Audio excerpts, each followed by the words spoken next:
새로운 선택의 강령을 소개합니다. 두 번에 걸쳐 이야기할 텐데요. 오늘은 당의 정체성을 담은 전문을 이야기합니다.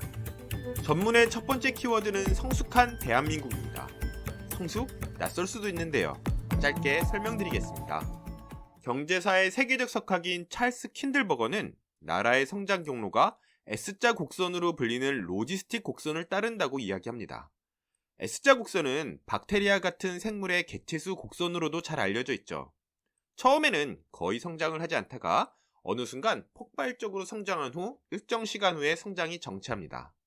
킨들버거는 500년의 강대국 역사를 분석했습니다.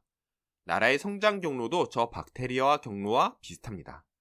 초반 국면은 나라 만들기입니다. 네이션 빌딩이라고 요즘 사회과학에서 유행하는 개념이죠. 축적된 역량이 없다 보니 경제도 사회도 발전이 지지부진합니다. 그러다 어떤 계기로 자본 축적이 시작되면서 기존과 다른 질적 도약이 이루어지는데요. 경제 성장론에서는 이런 과정을 도약이라고도 합니다. 고도 성장이 어느 정도 계속되면 마지막 단계로 성숙기가 옵니다. 경제학에서는 지속 상태라고 부르는데요. 쉽게 말해 선진국입니다. 위기를 관리하면서 적당한 성장을 지속하는 상태입니다. 대한민국은 이 경로를 아주 빠르게 지나왔습니다.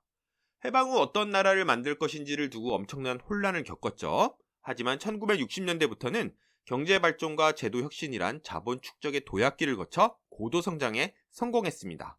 경제 선진국에 진입했죠. 하지만 그 후부터 중요한 문제가 생기는데요. 우선 잠재 성장률이 너무 빠르게 하락합니다. 서유럽 선진국보다도 더 빠르죠. 인구 문제는 아주 유명합니다.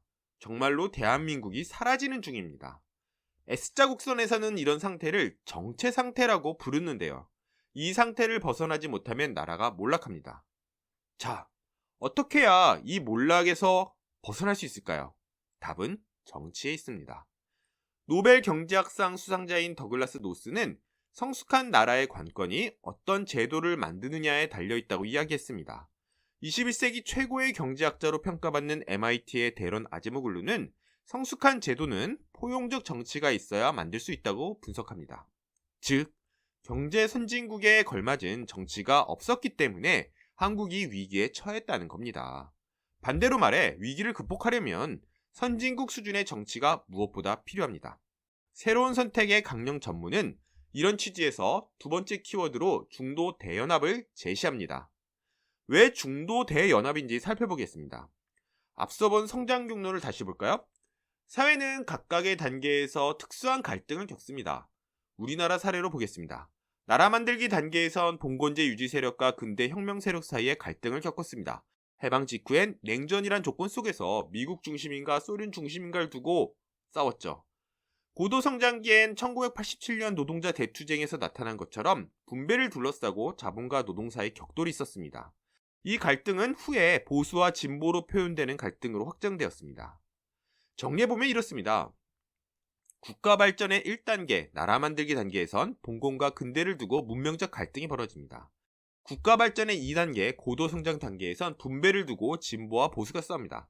그리고 3단계, 성숙기에선 젠더, 세대, 인종 같은 인간학적 차이가 갈등의 핵심 쟁점이 됩니다. 모든 나라가 비슷합니다.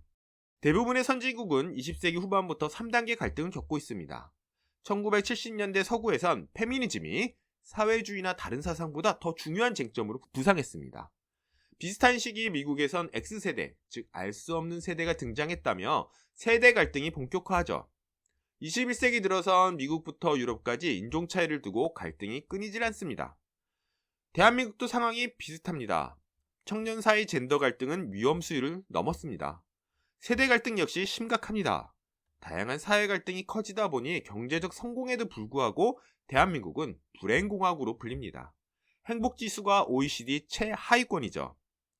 대한민국은 선진국형 갈등 해결에 완벽하게 실패하고 있는 겁니다. 이유가 뭘까요? 정치가 과거로 회귀하는 퇴행을 거듭하고 있기 때문입니다. 고도 성장기에 형성된 진보 보수 갈등을 성숙기에도 되풀이하고 있죠. 진보 인사의 성폭력을 두둔하는 자칭 진보 페미니스트들, 이대남 표를 얻자고 여성가족부 폐지라는 선진국에서 찾아보기 어려운 황당한 반페미니즘 선동을 하는 보수 정치인, 국민 동의라는 명분으로 세대 간 갈등의 시간폭탄인 국민연금을 개혁하지 않겠다고 당당히 선언한 진보 대통령. 국민연금 개혁을 내걸었지만 1년 반 동안 맹텅 개혁안을 만들어 국회에 책임을 전가한 보수 대통령. 내로남불 정치인을 구하자고 검찰 개혁을 내걸고 집회하는 진보 진영. 반공시대 구호를 내걸고 빨갱이 잡자고 외치는 보수 진영. 정말 퇴보도 이런 퇴보가 없습니다. 세계 행복순위 최상위권에 있고 선진국 제도의 모범으로 불리는 스웨덴에서는 페미니스트 정부라는 타이틀을 내건 내각도 있습니다. 프랑스에서는 국민 동의가 부족하더라도 과학적으로 검증된 반드시 해야 하는 개혁을 하는 대통령이 있습니다. 독일에서는 전통적 보수인 기민당과 전통적 진보인 3인당이 연합정부를 꾸리기도 하고 서로의 정책을 계승하기도 합니다. 새로운 선택이 이런 정치를 하겠습니다. 경제 선진국 대한민국에 어울리는 성숙한 정치를 만들겠습니다. 그 시작은 중도 대연합 건설입니다. 중도란 온건하고 합리적인 사람을 뜻합니다. 구태의 진보와 보수에 구속받지 않고 성숙한 대한민국에 필요한 정치를 하는 사람들입니다. 중도 대연합은 합력 진보와 개혁적 보수가 함께합니다. 미래지향적 문제 해결 능력을 최우선으로 합니다. 다원적이며 관용적 정치 문화를 키웁니다. 새로운 선택은 성숙한 대한민국을 만드는 중도 대연합 정당입니다. 다음 영상에서는 구체적 정책과 지향에 대해 말씀드리겠습니다. 감사합니다.